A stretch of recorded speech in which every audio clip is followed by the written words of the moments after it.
I was scrolling on TikTok, as I do, and a video popped up where someone made a slideshow of men they think ChatGPT looks like, or like if ChatGPT was a person, and they were just really attractive, gorgeous guys, and I scrolled by, but a couple of videos later, I had to go find it again because I needed to know if it was satire or not, and I don't think it was, but if it was satirical, huge props to the creator because that's fucking hilarious.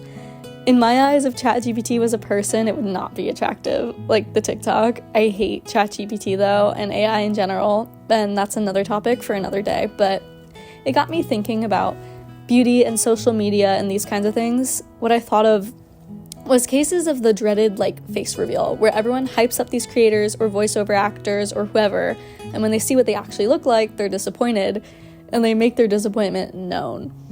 And I think what that comes from is the idea that anyone in an influencer or celebrity-like position of fame or how well known they are, these kinds of people are usually attractive. Most influencers wouldn't be influencers if they weren't good looking, and there are tons of people with large followings online simply because they're beautiful. And it's skewed our perception as people who spend almost the same exact amount of time online as in the real world as to what the normal person, whatever that means, looks like. And people don't find things beautiful like they used to anymore. There's a perversion of how we see beauty. It's distorted and it's misrepresented. I take a lot of time away from Instagram specifically because of this and try to notice beautiful things for what they are. Things can be beautiful not because of how they look, but because of what they are or who they are or what they do. For example, my simple white mug holding a cup of tea is beautiful because it's warm and comforting, even though it looks plain. When you start to notice these things, you also start to notice how people interact with the idea of beauty. And it's through no fault of their own, their vision of beauty in regards to themselves, the world around them, other things and people. It's just how our society operates today, unfortunately. And beauty has always been a kind of commodity. It's something that it's bought and sold by the powerful and chased by us normal people. It's a product of what we consume as entertainment and what we are sold in order to meet our basic needs as human beings, sustenance, community, etc. But with social media and having access now to more people, ideas, knowledge, communities, what have you, we're not limited geographically. And because of this, and because of the clutter, things have to cut through.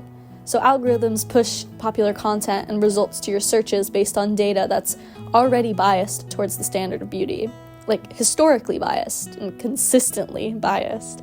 And now it's being enforced at an exponential rate. So the barrier to entry is higher.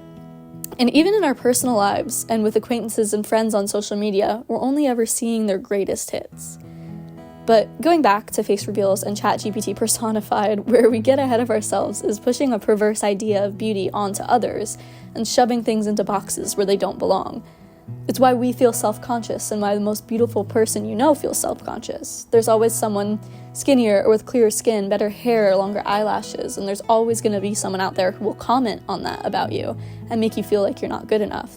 And when people are in the public eye, it gets so much worse.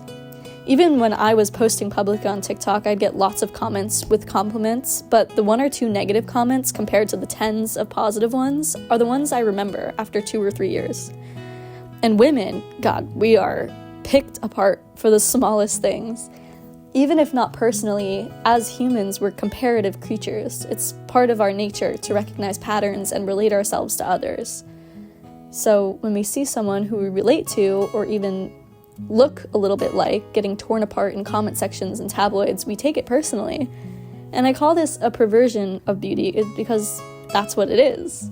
It misrepresents what we all have the capacity to find beautiful. Beauty is in uniqueness and how we are made to feel, not just what our brains and algorithms recognize as a pattern in the Western world standard of beauty. Everyone is beautiful in their own way, and I truly believe that. It sounds like bullshit, but I do. So stop placing so much value and stock in the idea of beauty, because life is so much better without it. And I have so much more to say, but I'll save it for another time. And for now, if anyone sees this, try thinking about beauty in a more abstract way, and I'd love to hear what you think about it.